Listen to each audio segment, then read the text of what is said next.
Le Visiteur, c'est un troublant face-à-face freudien. Sam Karman incarne à la perfection le célèbre neurologue autrichien fondateur de la psychanalyse.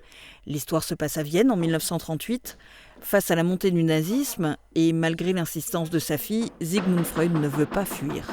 La Gestapo le menace, le vole, puis arrête sa fille Anna. Regarde-la bien une dernière fois, le juif. Ne t'inquiète pas, papa, ils te font peur parce qu'il est trop tard, ils ne peuvent plus rien contre nous.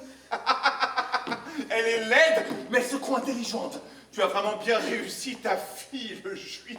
Le papier, papa, le papier. Signe simplement le papier. Et ne dis rien à maman, mais signe le papier. Ah Arrive alors le personnage incarné par Frank Desmet, le fameux Visiteur.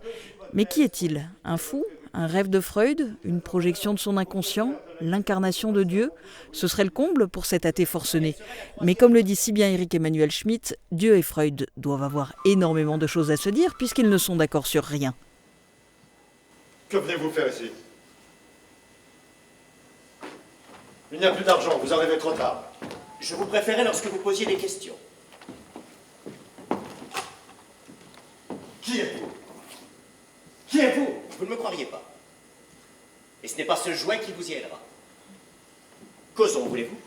Monsieur, je ne parle pas à un homme qui entre chez moi par effraction et refuse de se présenter. Très bien. Puisque vous insistez...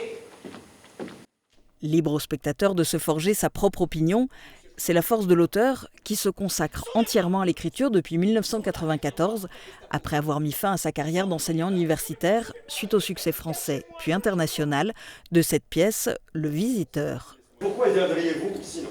On peut trouver bien d'autres raisons. La curiosité, l'admiration. C'est ce que disent tous nos patients. Je viens peut-être pour quelqu'un d'autre. Oui, c'est ce qu'ils disent ensuite. Bon. Eh bien même, admettons que j'ai besoin de vous. Que me proposez-vous? De prendre rendez-vous.